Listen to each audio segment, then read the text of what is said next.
14 जुलाई 2023 को चंद्रयान 3 ने श्रीहरिकोटा के सतीश धवन स्पेस सेंटर से एक सफल उड़ान भरी। और आपके दिमाग में यह सवाल जरूर आया होगा कि चंद्रयान 3 चांद पर क्यों जा रहा है, इसे चांद तक पहुंचने में कितना समय लगेगा। तो आज मैं आपको यही समझाने की कोशिश करूंगा। तो देर ना करते हुए शुरू करते हैं। दोस्तों, चंद्रयान 3 इंडिया का थर्ड लूनर एक्सप्लोरेशन प्रोग्राम है। पहला था चंद्रयान 1, जिसे 22 जुलाई 2008 को लॉन्च किया गया था।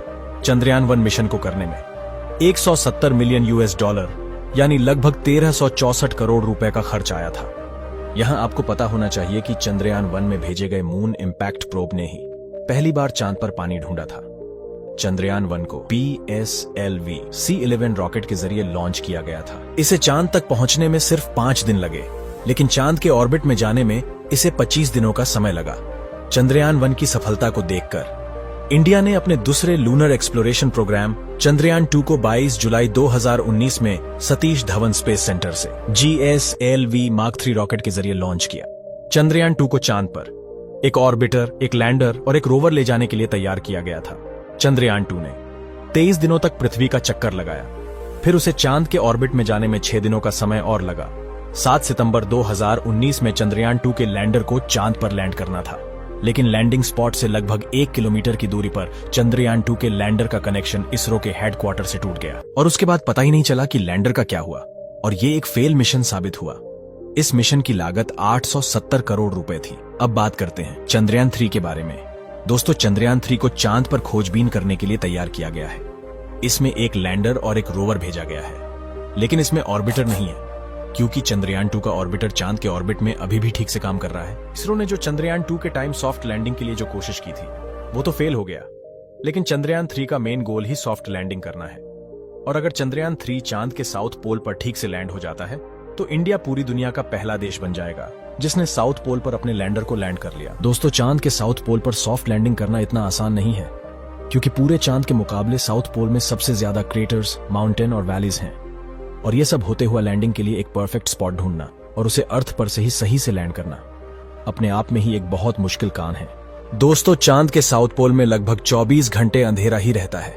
यहां एक सवाल उठता है कि अगर चंद्रयान 3 के लैंडिंग साइट पर अंधेरा रहेगा तो लैंडर के सोलर पैनल कैसे काम करेंगे, क्योंकि सोलर पैनल को काम करने के लिए सनलाइट की जरूरत होती है। इसरो ने इसके लिए एक शानदार प्लान बनाया है, और वो प्लान ये है कि लैंडर को ऐसी जगह पर लैंड किया जाएगा जहां क्रेटर्स ना के बराबर हैं और वहां थोड़ी धूप भी आती है। कुछ लोगों का यह भी सवाल है कि इसरो चंद्रयान 3 को चांद के साउथ पोल में ही क्यों लैंड करना चाहता है।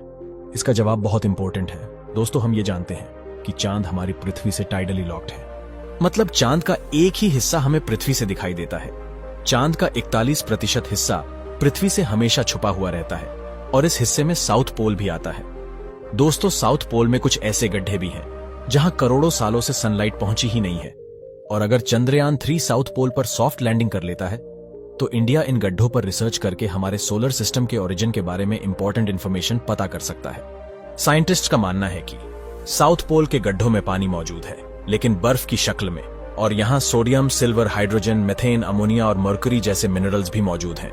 दोस्तों, चंद्रयान 3 में शेप यानी स्पेक्ट्रोपोलरिमेट्री ऑफ हैबिटेबल प्लैनेट अर्थ नाम का एक इंस्ट्रूमेंट लगा है, जिससे हमारी पृथ्वी के आंकड़ों के इस्तेमाल से सोलर सिस्टम के बाहर हैबिटेबल एक्सपो प्लैनेट ढूंढे जा सकते हैं। दोस्तों, अगर आप ध्यान देंगे तो चंद्रयान 2 को चांद तक पहुंचने में 42 दिनों का समय लगा था, और इसरो के वैज्ञानिकों के मुताबिक चंद्रयान 3 को भी चांद तक पहुंचने में लगभग 42 दिन ही लगेंगे। तो अमेरिका के पास ऐसी कौन सी टेक्नोलॉजी थी कि उसने 1969 में ही अपने अपोलो 11 मिशन से नील आर्मस्ट्रॉन्ग, बज एल्ड्रिन और माइकल कोलिंस को सिर्फ 75 घंटों में ही चांद तक पहुंचा दिया। और सिर्फ अमेरिका ही नहीं, USSR ने भी नासा से पहले 1959 में लूनार स्पेसक्राफ्ट को चांद तक सिर्फ 34 घंटों में ही पहुंचा दिया था। तो क्या वजह है कि इसरो इतना स्लो है? दोस्तों, इसरो के स्लो होने के पीछे बहुत सारे कारण हैं। पहला कारण है पाथ। दोस्तों, हम ये जानते हैं कि अगर हमें कहीं जल्द से जल्द पहुंचना है तो चाहे हम एक स्ट्रेट पाथ पर चलें या तो अपनी स्पीड बढ़ा लें, और यही किया अमेरिका ने। उसने अपोलो 11 मिशन के वक्त अपने रॉकेट के लिए इतना पावरफुल इंजन बनाया ताकि वह जल्द से जल्द चांद तक पहुंच सके।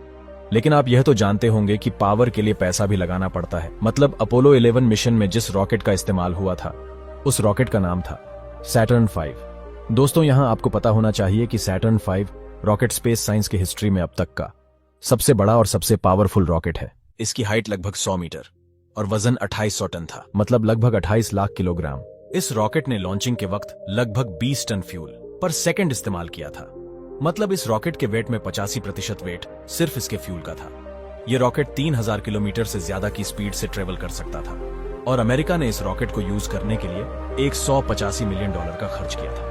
और यह रॉकेट एक स्ट्रेट पाथ से होकर चांद तक गया था। और अगर बात करें इंडिया की, तो इंडिया में सैटर्न 5 जैसा पावरफुल रॉकेट तो नहीं है। इंडिया का सबसे पावरफुल रॉकेट है जियोसिंक्रोनस सैटेलाइट लॉन्च व्हीकल, आसान शब्दों में GSLV Mark 3, जिसे LVM Mark 3 यानी लॉन्च व्हीकल Mark 3 भी कहा जाता है। चंद्रयान 3 को चांद तक पहुंचाने के लिए इसी रॉकेट का इस्तेमाल किया गया है, जो लॉन्च हो चुका है और यह सेफली अर्थ के ऑर्बिट में पहुंच चुका है। अब इसे धीरे धीरे अर्थ से दूर ले जाया जाएगा, चांद की तरफ। लेकिन यह एक स्ट्रेट लाइन पर नहीं चलेगा। यह पहले पृथ्वी के ऑर्बिट में चक्कर लगाएगा और धीरे धीरे पृथ्वी से दूर होता जाएगा और एक परफेक्ट डिस्टेंस पर यह अपनी स्पीड बढ़ाकर चांद के ऑर्बिट में इंटर करेगा और यह अपनी स्पीड फिर स्लो करेगा और धीरे धीरे चांद के पास जाता जाएगा और फिर एक जगह पर आकर यह अपनी लैंडिंग की कार्यवाही को अंजाम देगा। यह इतना कुछ करने के बाद चंद्रयान मिशन चांद तक पहुंचेगा और इतना कुछ करने की वजह से ही इसे 42 दिनों का समय लगेगा। यह नासा से तो स्लो है, लेकिन इस तरह से चांद तक जाने में खर्च भी कम होता है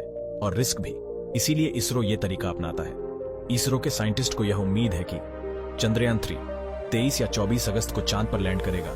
अब यह 23 या 24 अगस्त को पता चलेगा कि चंद्रयान 3 एक सफल मिशन साबित हुआ है या यह भी चंद्रयान 2 की तरफ फेल हो गया है। अगर आपको इस वीडियो से थोड़ी सी भी जानकारी मिली हो तो इस वीडियो को लाइक कीजिए और ऐसे ही इंफॉर्मेटिव वीडियोस देखने के लिए हमारे चैनल को सब्सक्राइब कीजिए।